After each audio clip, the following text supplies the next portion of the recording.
Treasurer, Assistant Treasurer, distinguished guests and colleagues, hello and welcome to the 10th Annual Bannerman Lecture.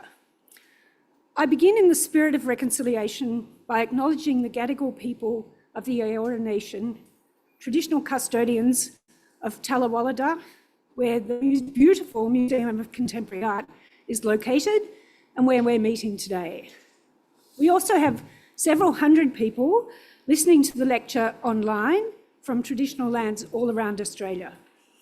I pay my respects to elders past, present and emerging, and extend my respects to all Aboriginal and Torres Strait Islander people in attendance today. I'm Professor Pamela Hanrahan, and I'm Chair of the Business Law section of the Law Council of Australia. The Business Law section co-convenes the Bannerman Lecture with the Australian Competition and Consumer Commission.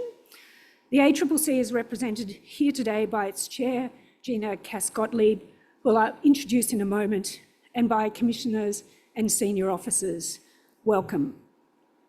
The Business Law section of the Law Council of Australia comprises 1,000 of Australia's most senior commercial lawyers, drawn from private practice, in-house legal practice, the bar and the academy.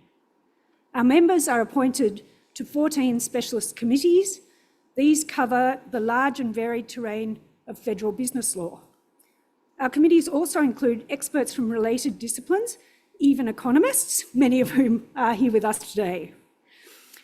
The work of the 14 BLS committees covers corporations, financial services, taxation, SME law, construction and infrastructure, digital commerce, privacy, customs and international transactions, foreign investment, foreign corrupt practices and integrity, intellectual property, media and communications, and insolvency and reconstruction law, and of course, competition and consumer law. Last year, the 14 specialist committees between them reviewed and made submissions on more than 80 major pieces of legislation or policy related to federal business law. Many of these, Treasurer, were in your portfolio. Committee members undertake this important pro bono work to help improve the quality and efficacy of business law in Australia.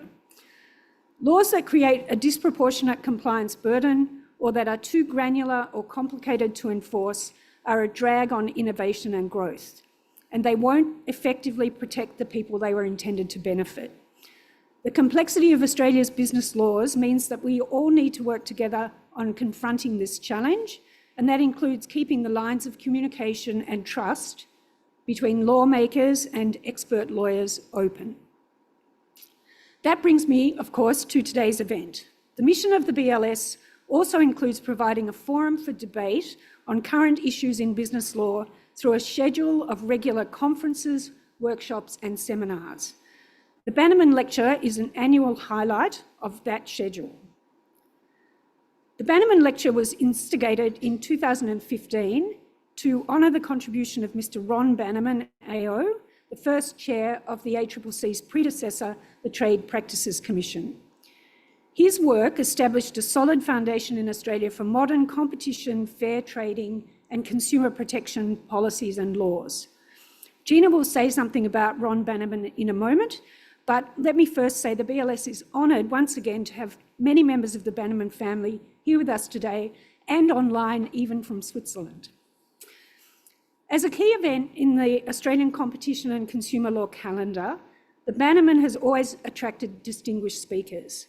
So far, they include 3 Justices of the High Court of Australia, 3 distinguished economists, and the heads of the competition authorities in the United States, the United Kingdom and France. What a way to honour Ron.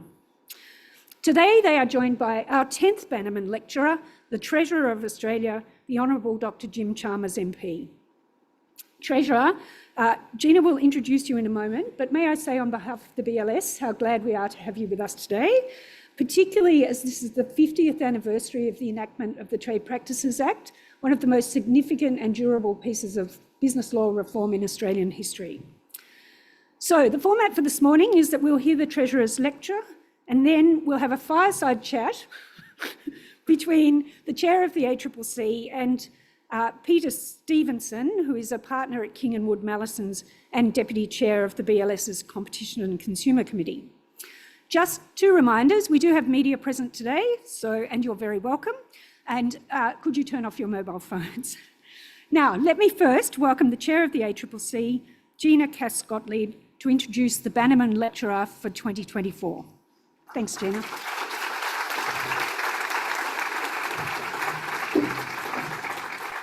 Thanks very much, Pamela. Firstly, Treasurer Jim Chalmers, Minister for Competition Andrew Lee, the wonderful members of the Bannerman family who are here and online, distinguished former and current heads of agencies within the Treasury portfolio, members of Treasury and the Competition Task Force, and members of the Law Council who I know have been lifetime advisors in competition law. Good morning to everyone. I acknowledge the Aboriginal and Torres Strait Islander people who are traditional custodians of the lands, waterways and skies across Australia. Today, I am joining this group from the land of the Gadigal, and I pay my respects to them, their culture and their elders. We at the ACCC do sincerely thank the Law Council for their assistance in continuing to host and support this important lecture. 2024 happens to be a very important year for us all. It marks the 10th year anniversary of the Bannerman Lecture, held in Ron's honour, and 50 years since the introduction of the Trade Practices Act. I'm delighted to be sharing this event with the Bannerman family members, Marilyn, Sarah, Sally, Warren, Graham and Bruce, who are here with us, and Lisa, who's joining us online. A number of those who are in this room have been friends or colleagues of Ron, and of course family, and all of us have been guided and benefited by his work and legacy. We asked Ron's family for their recollections of his contribution professionally and personally. As we can all attest, they describe Ron as well respected for his principles and ethics and modest, which contributed to his high standing in the legal and business community and across the APS.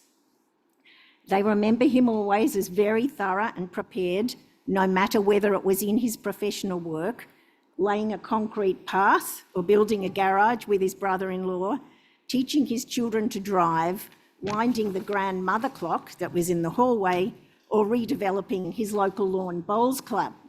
As one example, Marilyn recalls that before she was allowed to get behind the wheel of a car, she had to learn about the main features of the internal combustion engine. Ron was particular as to accuracy, including when he urged his granddaughter Sarah, who is here, to correct one of her university lecturers who told the students that Commonwealth regulations could be made prescribing matters that were necessary and convenient, when the correct wording of the provision is providing matters that are necessary or convenient.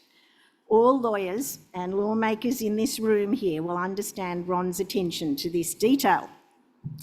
When Ron wrote his 17th, just note that, 17th, and last Trade Practices Commission report in 1984, after 7 years as the sole commissioner under the 1965 Trade Practices Act, and 10 years as the first chair of the TPC, he noted key points from his experience. I have been rereading them. All of them are valuable for me today, and I want to draw attention to two of them. The first is the important reinforcing strength of the combination of the promotion of competition together with the protection of consumers in our Act and in the powers and decision-making of the ACCC. Informed and confident consumers benefit and are benefited by increased choice, quality and lower prices from effective competition. This is what Ron said. Indeed, it is sometimes said that competition is the best consumer protection. So a well-judged competition law, and I know the Treasurer is going to speak more about that this morning, and its proper administration are matters of real concern. Secondly, Ron advised regulators, and I think this is really important to take into account, it is a fundamental mistake to regard the mere passage of law as curing problems. Law gathers respect only through acceptance or enforcement.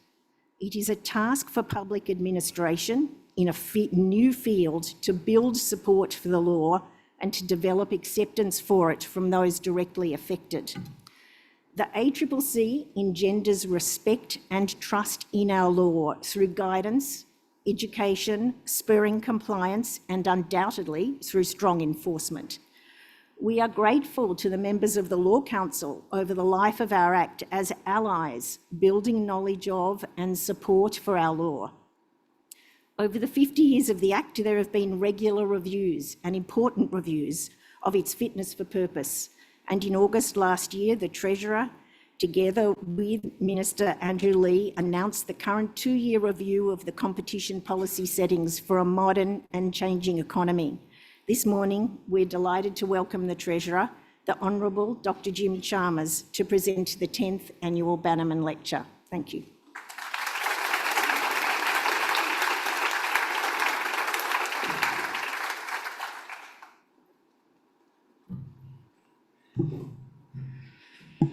Hello everybody, and thanks Pamela and Gina for those wonderful introductions, and to the ACCC and to the Law Council for the invitation to speak here on Gadigal country. I pay my respects to elders and customs and traditions. And I thank all of you for being here this morning in Sydney. I know that there are people from right across the competition policy landscape, lawyers, economists and others. I know, as Gina said, that there are a range of current and former commissioners and indeed chairs who have joined us today. And I also saw that the head of the Productivity Commission, newish head of the Productivity Commission, Danielle Wood, is here. And I mention that because I'm really looking forward to really the first opportunity since this raft of newish appointments to gather together really all of the absolute superstars that are the heads of the major agencies in the Treasury portfolio, and we'll have some time to spend with each other later on today, and I'm looking forward to that. I also wanted to acknowledge, as Gina did, my outstanding colleague, Andrew Leigh, the Minister for Competition. He brings, as you know, a heap of heft and horsepower to our thinking on competition policy, all of our work on competition policy. Primarily at the moment when it comes to those non-compete clauses, but not exclusively in that area, really right across the board. Andrew is such a tremendous, thoughtful, considered and influential colleague, and I wondered if you wouldn't mind putting your hands together for him.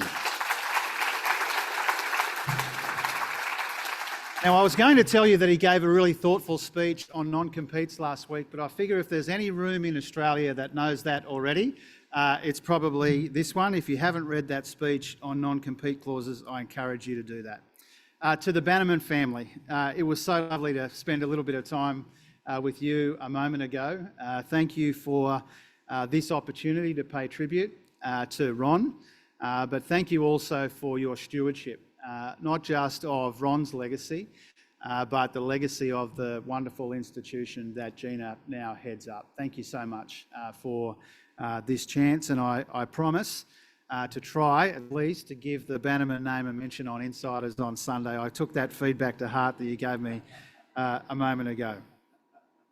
Now I'm told, which is consistent with the humility that Gina conveyed a moment ago, I'm told that Ron was anxious about his first appointment as the first and only Commissioner of Trade Practices, which is hard to imagine now given he went on to build the very foundations of competition law by helping to establish a consensus which seems a no-brainer now but may not have been then, that our markets should be competitive markets. And you can see how this spirit, this reforming spirit, survives him in today's ACCC. And here I wanted to specifically acknowledge Gina's quite remarkable leadership of the ACCC. Hers was a wonderful appointment that I can take absolutely no credit for. It was an inspired decision by my predecessor Josh Frydenberg to appoint Gina to this role, and it means that she now follows Ron, of course, but also a couple of Bobs and Alan and Graham and Rod Sims, who is here in the crowd today in one of the most important jobs in our whole economy. And one of the many things, or among the many things that I'm grateful to Gina for, are her efforts to get mergers and acquisitions really firmly on the national policy agenda. And this has helped ensure that we can announce today, Andrew and I can announce today, the reforms which will make the merger regime faster and stronger and simpler as part of what we hope will be a new wave of competition policy to modernise our economy. And so I wanted to thank Gina and I wanted to thank everyone who helped us take what was a balanced, consultative and methodical approach to mergers so that we could get it right. I think it's fair to say and safe to say that we are all in this room believers in competition and in competition policy. Competition is a defining feature of our national culture, our identity, and we wanted to make it a more central and defining feature of our economy as well. And you know why that's important. Because competition means more and higher quality choices for consumers at fairer prices. Competition supports full employment. It means workers are more likely to earn higher wages, which lifts living standards.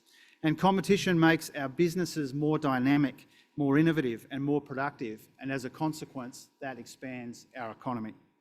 So these are our goals, and today I want to tell you about the next steps we're taking and why, and how what we see as a fifth wave of competition policy fits quite neatly into a much broader and much more ambitious suite of economic policy reforms. But first, I wanted to go over some familiar history. So far, there have been, I think, 4 major waves of competition reform across the last 5 decades. The first came precisely 50 years ago with Lionel Murphy's Trade Practices Act of 1974. And this followed what Ron called the toe in the water legislation, which was the earlier Trade Practices Act of 1965. The Act helped transform the Australian economy, shifting the emphasis from protecting ingrained profits to promoting competition. It prevented anti-competitive behaviour. It made firms accountable for price fixing, collusion and false advertising. And it also banned anti-competitive mergers. The Trade Practices Act and the Trade Practices Commission that it established are the foundations on which modern competition policy and regulation has been built. The second wave came 2 decades later with the Hilmer Inquiry into national competition policy in 1993. The Hilmer reforms came at a time of massive economic transformation that saw the global economy becoming increasingly interconnected. The Hilmer reforms helped underpin the 3 decades of continuous economic growth which followed. The Productivity Commission attributes a 2.5% lift in our GDP to the Hilmer reforms, which boosted household incomes by around $5,000 per person in today's dollars. The third wave came through the work of Chris Bowen and Craig Emerson when they were in Andrew's job as competition ministers. Craig introduced legislation to deal with creeping acquisitions to limit the market power of the major supermarkets. This legislation empowered the ACCC to review acquisitions of greenfield sites and reject acquisitions that would reduce competition. He oversaw legislation that created the Australian Consumer Law, unifying 17 different national, state and territory laws. And he passed an important law which was first introduced by Chris, criminalising serious cartel conduct to better protect small businesses and consumers. The fourth set of changes followed the Harper Review from 2014 to 2017. It led to competition reforms that brought changes to cartel operations, it broadened the misuse of market power prohibition, and it introduced concerted practices provisions that changed the ways businesses communicate with competitors in the market. But the core recommendations that would have led to a reinvigoration of national competition policy were never really implemented. And we see that as a lost opportunity that we're determined not to repeat. Because we know how important the earlier waves of reform were to our prospects and to our prosperity. And we also know that competition policy should evolve as our economy evolves. It should respond to new players and new markets and new disruptions so that it continues to drive the dynamism that we all want to see.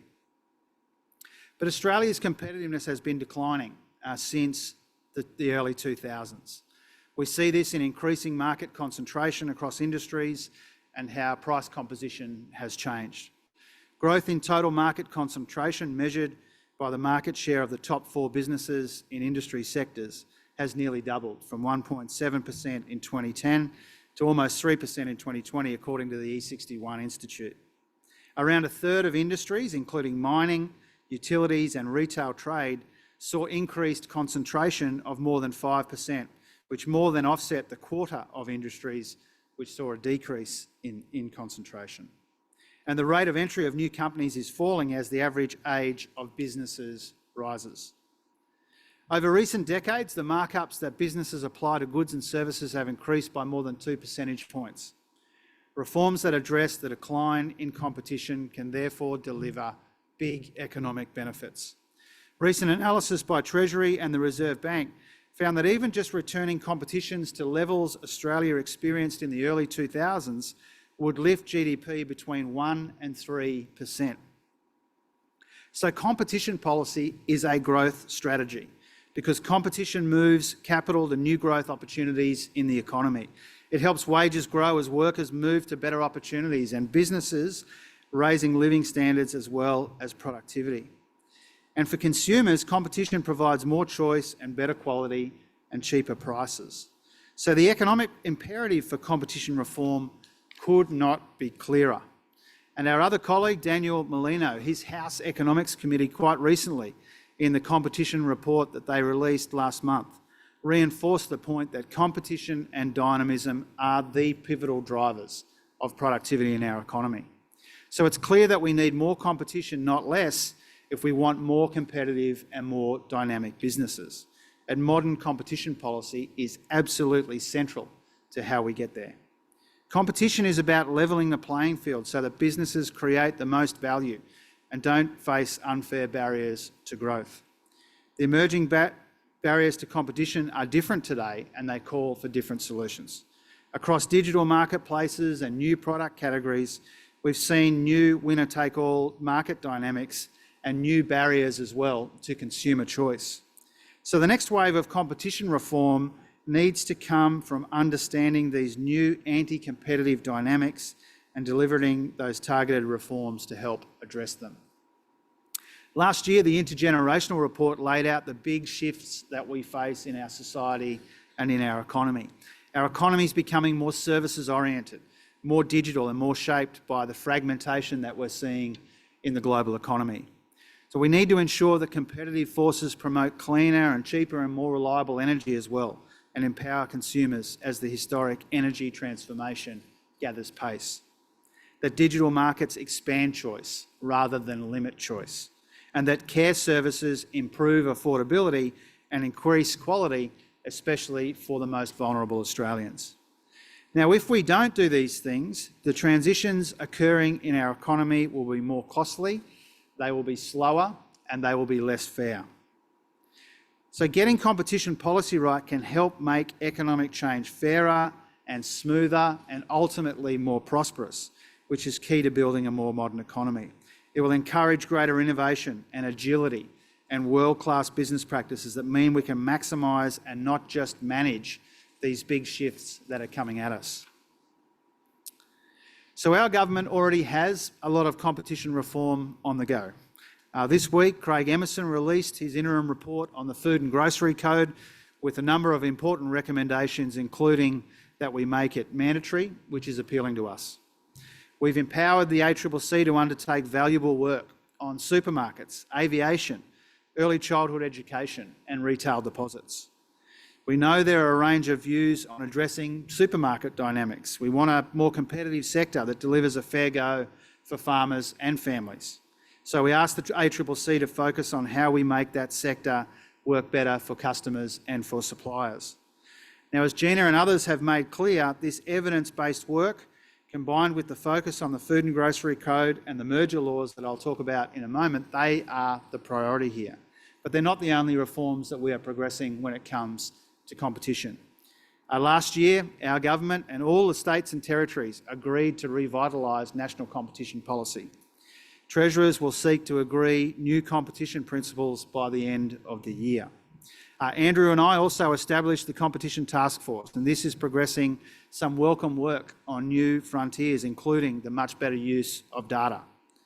The idea to abolish almost 500 nuisance tariffs was worked up by the task force, building on work of Danielle's Productivity Commission. This is the biggest unilateral tariff reform in 2 decades to reduce compliance costs for businesses and boost productivity. The work on non-compete clauses is being done in that part of the shop as well. Around 1 in 5 Australian workers are subject to these clauses, including in non-executive roles, such as early childhood education, medical specialists, even yoga instructors. Now, these clauses can reduce job mobility and wages growth, and that's why Andrew, with my support and my encouragement, is examining the impact of non-competes on dynamism and competition. We're also boosting competition in the financial system by modernising the payment system, the clearing and settlement services, and the Australian Stock Exchange. And through our financial sector regulatory initiatives grid to make it simpler for smaller banks to comply and compete. All of these pro-competition efforts demonstrate our commitment to a strong economy that benefits consumers and businesses and industry at the same time. And merger reform is the next and arguably most important new step that we can take in that direction. So if I turn to mergers more specifically now, I want to start by saying that, as you know, most mergers in our economy aren't bad. They're an important feature of any healthy, open economy. But market concentration has trended up across advanced economies since the early 1980s, especially among publicly listed companies. New analysis by the Competition Task Force shows that merger activity by big firms has increased in Australia over the last decade. The key to capturing the benefits of this trend is being able to differentiate properly between harmful and beneficial mergers. Most mergers have genuine economic benefits. We acknowledge that. They attract capital, they retool businesses, they improve the uptake of new technologies. This is particularly important in parts of the economy undergoing the quickest structural change. They allow businesses to achieve greater economies of scale and scope, to access new resources and technology and expertise. And this can flow through to consumers through greater product choice and quality, as well as lower prices. But some mergers can cause serious economic harm. This happens when players aren't interested in improving profitability by lifting productivity, when they're solely focused on squeezing out competitors to ensure a bigger percentage of the market. And this can strangle innovation, it can reduce productivity in our economy, and it can punish consumers with reduced choice. Now, the Competition Task Force has spent a lot of its time hearing about and thinking about these issues. And from that, it's really clear to us that Australia's approach to mergers is no longer fit for purpose. Australia is only one of 3 OECD countries that doesn't require compulsory notification of mergers. Right now, merging businesses don't have to notify the ACCC or wait for the ACCC's view before completing a merger. Our voluntary system means the ACCC isn't properly equipped to detect and act against anti-competitive mergers. It has limited visibility of merger activity. It doesn't always see the ones that present the greatest risks to competition. Last year, over 1,400 mergers were recorded at a value of about $300 billion. And the ACCC looked at an average of 330 mergers a year over the past decade, around a quarter of that total. But we don't know whether these are the right 330 or the mergers with the greatest potential to cause the most harm. When the ACCC does assess mergers, the current approach is not transparent enough for businesses or the community. And the clearance, despite the best efforts of the great people at the ACCC, it can be too slow, and it can cause expensive delays for some businesses as they wait for an outcome. Having 3 current paths to merger approval is inefficient, and it can mean that some businesses, a minority of businesses, can game the system to effectively avoid the proper assessment. And certain kinds of acquisitions, serial acquisitions by large firms and acquisitions that entrench the power of market leaders, they're not adequately captured, in my view, by our competition laws. So the changes I announced today are designed to address all of these deficiencies in the current system. And together, what I'm announcing today with Andrew represents the biggest reforms to the merger settings in almost 50 years. These changes mean the ACCC will more efficiently and effectively target mergers that are anti-competitive while allowing mergers that are pro-competitive to proceed faster. This will bring our merger settings into the 21st century. And these changes are the product of really detailed discussions over some months now, led by the Competition Task Force and by Gina and the ACCC, and overseen by an expert advisory panel, which I thank: Kerry Schott, David Gonski, John Asker, Sharon Henrik, John Fingelton, Danielle Wood and Rod Sims, 2 participants here. And through them, I thank everyone who gave us a hand with this task, because in consulting with industry and with the ACCC, a wide range of views were expressed.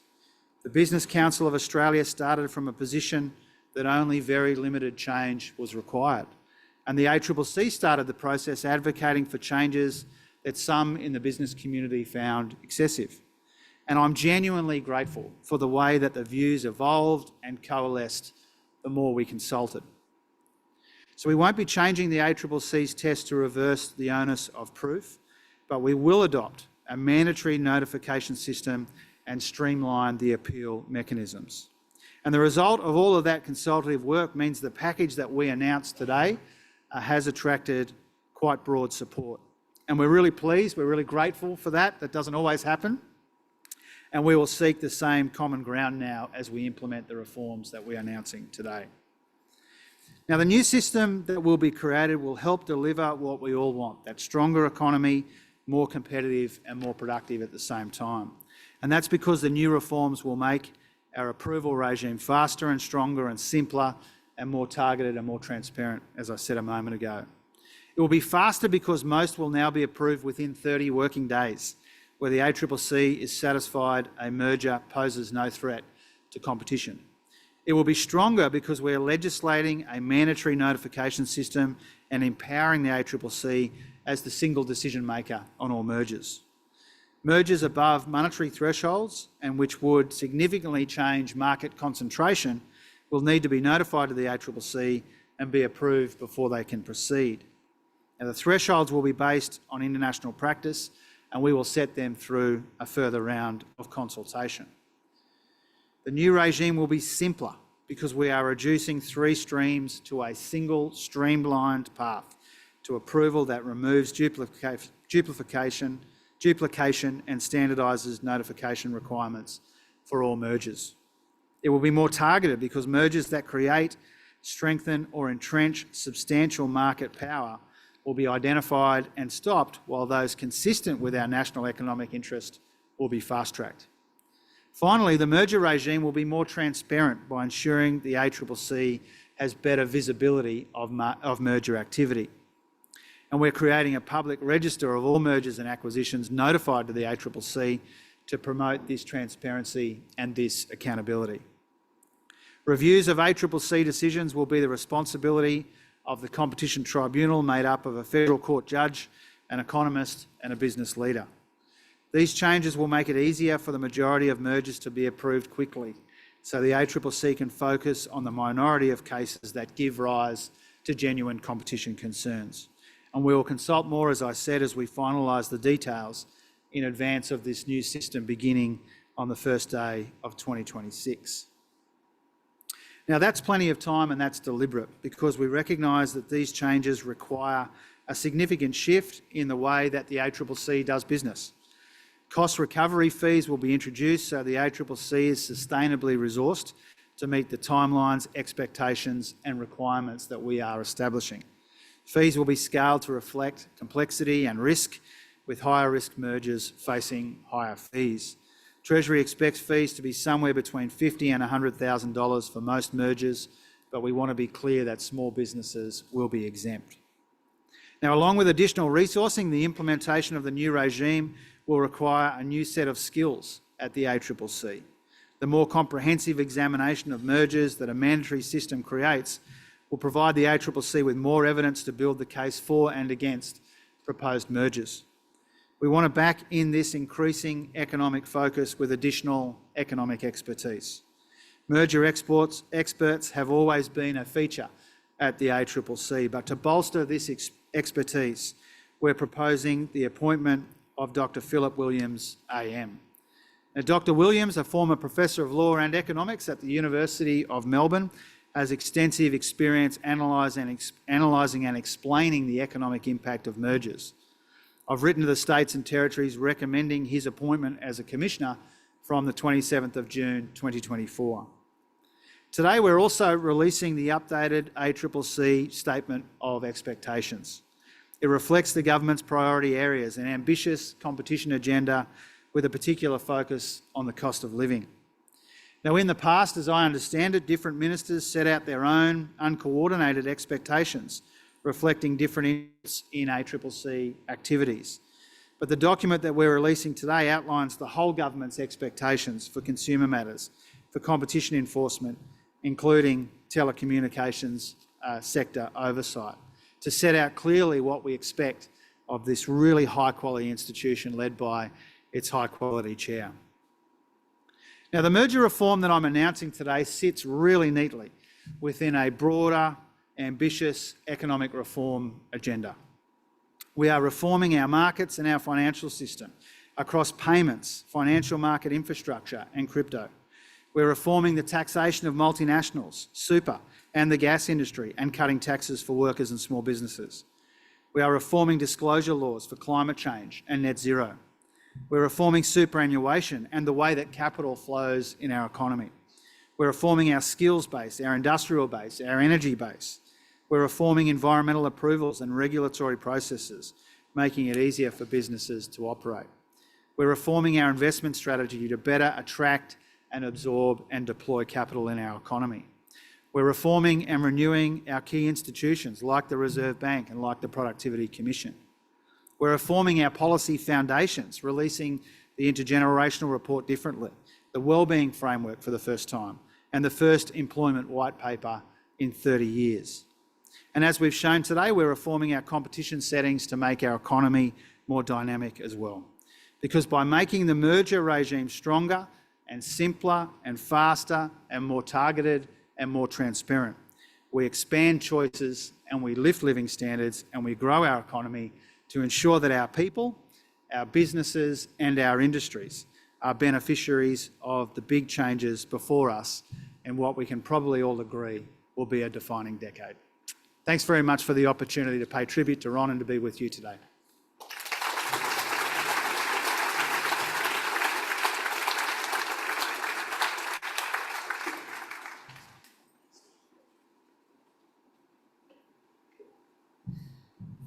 So, on behalf of everyone, thank you very much, Treasurer, for that interesting announcement. I understand that you have to leave us now. Yeah. So, let's express our thanks in the usual way.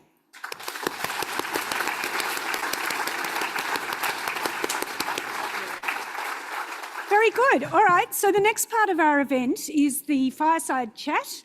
So we've just got a bit of furniture rearranging to do, and then I might ask our two chatters to join us on stage. Thank you.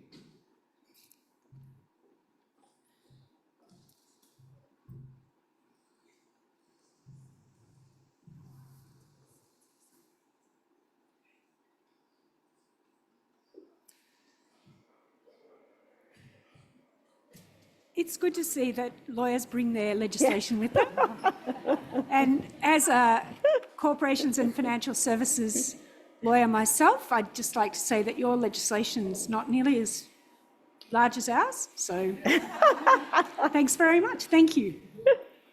More focused. Before we get into the fireside Q&A, and while the name may seem strange, I think the weather actually suggests that a fireplace could have been helpful today. We are going to be conducting a little quiz at the end, hence the copy of the legislation, which is the prize from the quiz, because you don't get any more competition geeky than that. So there should be a slide that's going up at the moment, which has a QR code, so you can use that with the code to sign in, and we'll do the quiz at the end. You will need to enter a name. Doesn't have to be your real name, but if you want the prize, that could help. And please select polls once you get in there, because that's where the questions will appear. We're hoping for lots of vigorous competition. So there's obviously a lot for us all to digest today, and no doubt we'll all have questions and thoughts as we work through the detail of the paper that's been released and the detail that's been provided by the Treasurer today, and how it will deliver a faster, stronger and simpler merger system for us. But I might start, Gina, with a simple question, maybe deceptively simple. How does the ACCC feel about the reform announcements? We welcome and are supportive of the reform announcements. Together, we consider that they will deliver the outcomes and objectives that the Commission has been advocating for. When you look at our mandate, which is to promote competition for the welfare of Australians, you can see that a fit-for-purpose merger regime at a time of increasing concentration is very important. We agree with the conclusions of the task force, supported by a lot of very careful analysis and data analysis, that the case has been made for reform, that it is important that we join the peer jurisdictions in the OECD, and that while there are a number of critical details through the upcoming process that the task force will be running, in which there'll be consultation, that together the objectives and key policy elements announced today do achieve key objectives. And in that, we're particularly looking at the ability to see the mergers that matter, through mandatory notification, to be able to assess them without the threat of completion occurring, and certain number of notable instances completion occurring, so that it's suspensory as well as mandatory, that the thresholds will be set at a level that will ensure that we do see the mergers that matter. That the test is a test that is understood across this legal community, because it is a substantial lessening of competition test, but which does make clear that the creation, strengthening or entrenchment of a position of substantial market power is treated as a substantial lessening of competition. The economists here, I think, would say that's always been the case, but we do see the importance of that being expressed directly in the law. And in addition, that there will be express addressing of serial acquisitions, so that for both the thresholds and the test, there will be an accumulation of the impact of the mergers by merger parties over the previous 3 years. Now, looking at the critical points the Treasurer was emphasising, which were, in addition, greater certainty and greater transparency, so that every acquisition that is notified to us will go on a public register at the start of the process. This will allow transparency for third parties and for the community to be able to comment if they wish to in the process. That in addition, we will be issuing written reasons in relation to each of the matters, whether they have been approved or not approved. So they will build up very quickly for the business community, for advisors, and also for the broader community and consumer bodies, a clear visibility of the history of what is happening and the considerations. That in addition, there are regulated timeframes, and as people who have read the policy document will see, that in the absence of a decision within the required timeframes, the decision will be approval, so an ability to go forward. So we know we will be accountable in terms of our process and in terms of the timeframes as well.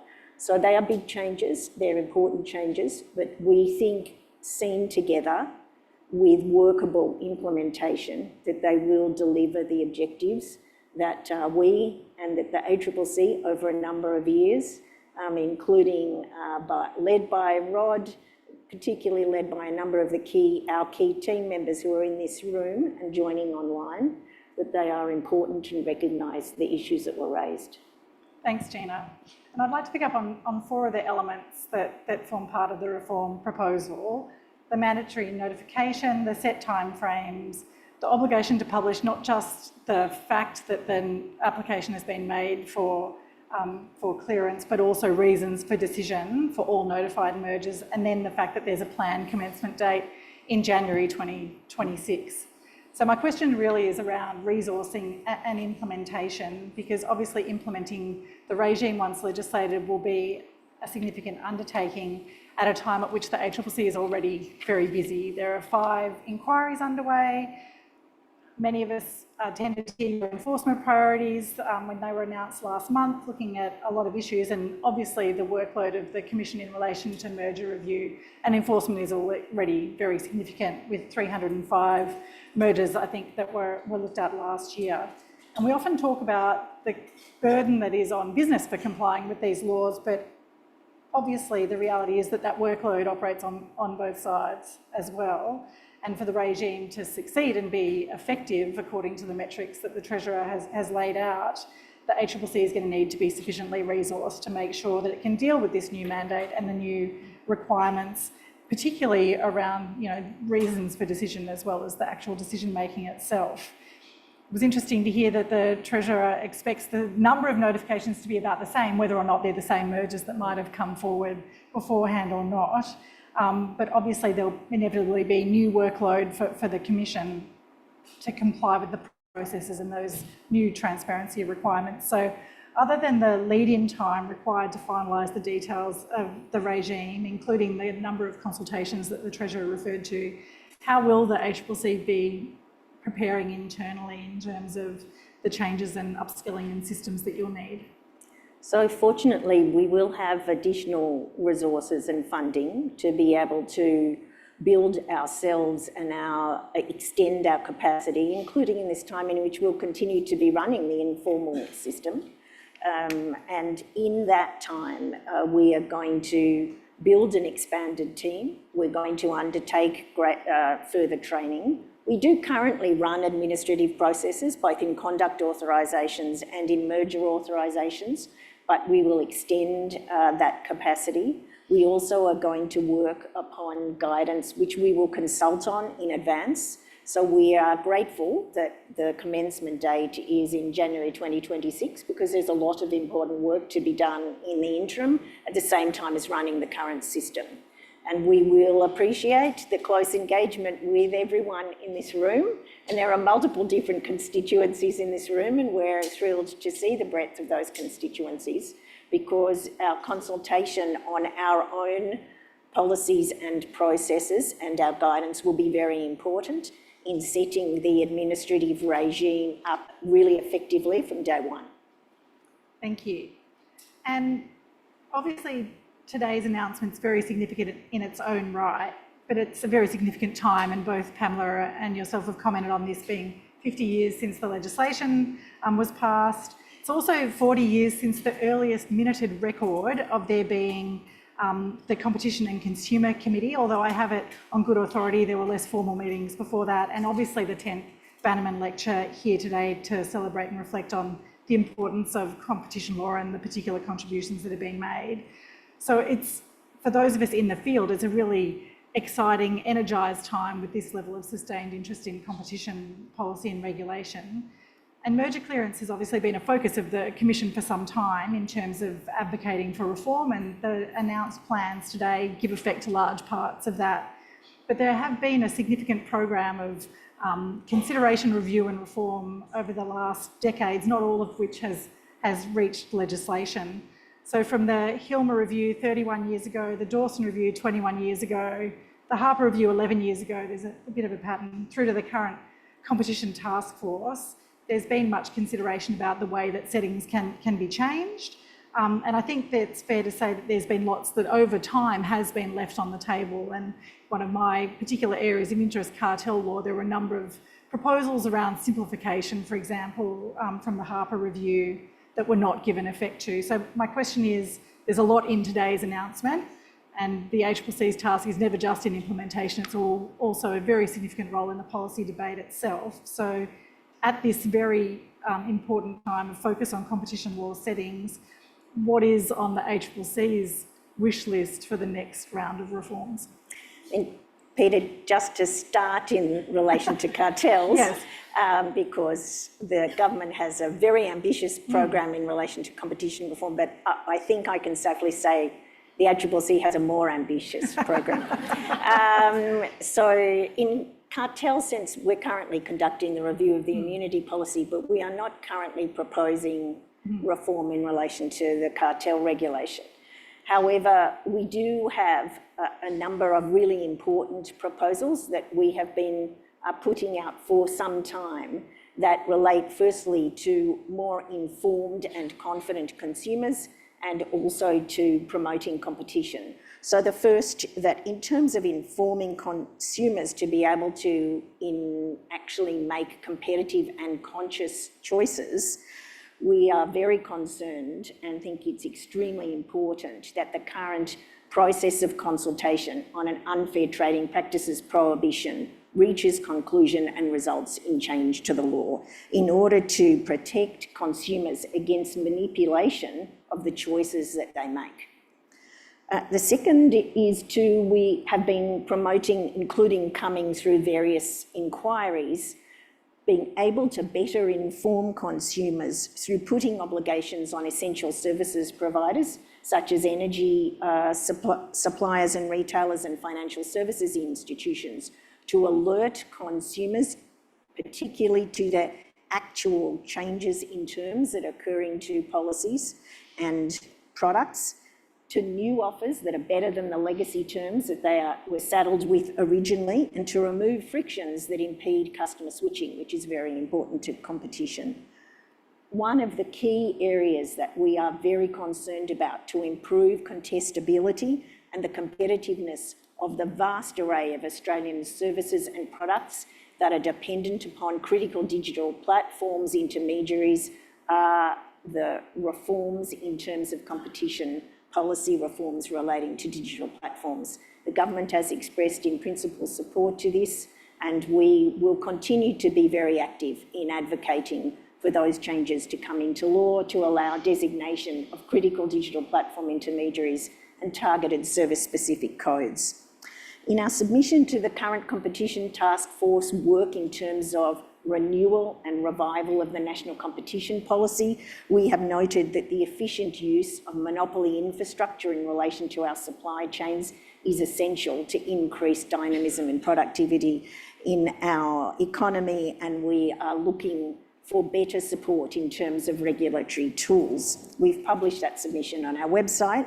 And finally, I'll go to the work in the National Anti-Scam Centre, together with government, together with other regulators, together with the private sector, in order to better prevent and detect the scourge of scams, which are significantly causing losses not only at a personal level, but across our economy. Thank you so much, Gina. I think that gives us all a good insight as to what to be looking for next.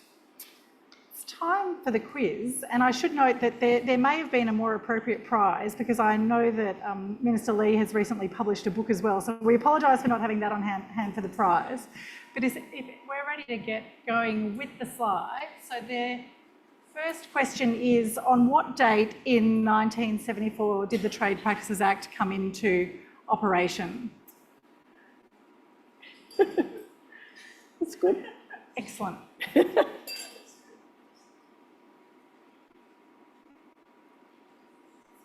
So this was a fantastic task that one of our summer clerks got to do, looking through the transitional provisions to when things actually took effect. So great exercise in statutory interpretation for any parliamentary drafters here today. So the answer to this one was C, the 1st of October 1974. The second question is, how many commissioners of the Trade Practices Commission were there on the 30th of June 1975? There was some discussion of this in the introductory notes that Gina made about Ron Bannerman. Could have been a hint. Can we see? Yep, we've got a number of responses. So the answer to this one was, unfortunately, not that was chosen by most respondents. It was C, 6. There were six at that time. So this is before 75. Ron was the only one. Yes. Okay. The next question is, as of the 10th of April 2024, today, How many editions of Miller's have been published? This is truly for competition or geeks, this one. Also, has anyone read the preface to the latest issue of Miller's yet?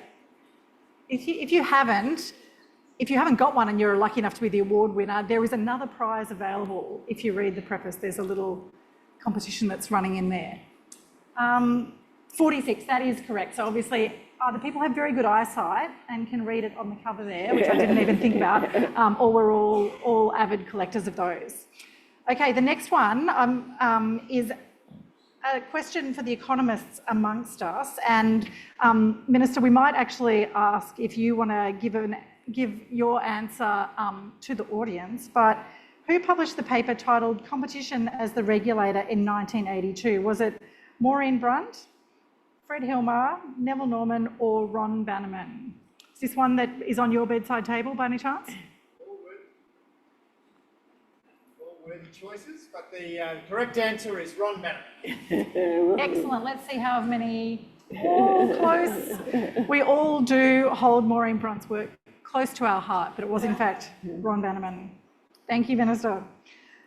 Okay, the next one is in 1974, the year that the TPC was established, which movie won Best Motion Picture at the Oscars? What I like about this is it was exorcising price fixing from the business community. There were a number of people who could be considered godfathers and godmothers, I think, at the time.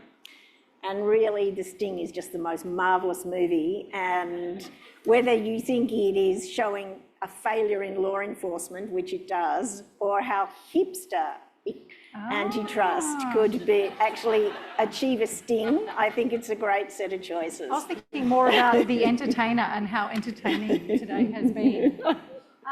The answer is, in fact, The Sting.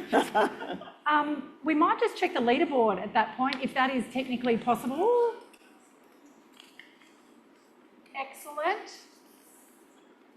And look at that, we're testing for time as well, which we've given the pace of the new timeframes under the proposed reforms is completely appropriate. Great to see good representation across the competition community there as well. Okay, question 6. Please name the first female commissioner of the TPC or ACCC.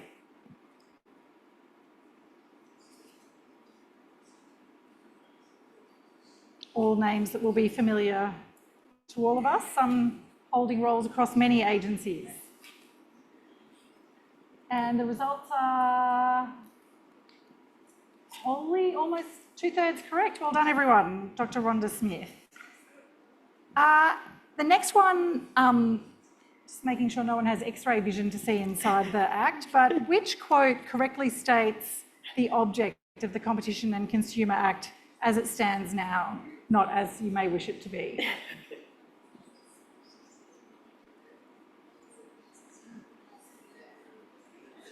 A bit of creative writing has been going on. And the weight of opinion is correct. The third option actually states the object of the Act. The 8th question is, in 2023, where did the Global Competition Review rank the ACCC in the world of its list of most effective competition agencies? This list has been changing order in recent years, so make sure you're thinking about the most recent year. This can be considered like a 360 review in the same way, maybe, Gina. The government is introducing more performance measures. Yes, so that is correct. We were equal second last year, which was a move up the rankings for the Commission in the review period. The second last question is, in Australia, when did the merger test change from one of dominance back to a substantial lessening of competition? When we wrote this one, we didn't know what the government's answer was going to be either. So what year was that? And the results show that half the audience got that right. It is 1993. And then the last question, what percentage of merger matters that were considered by the Commission under the informal review process were finalised by pre-assessment?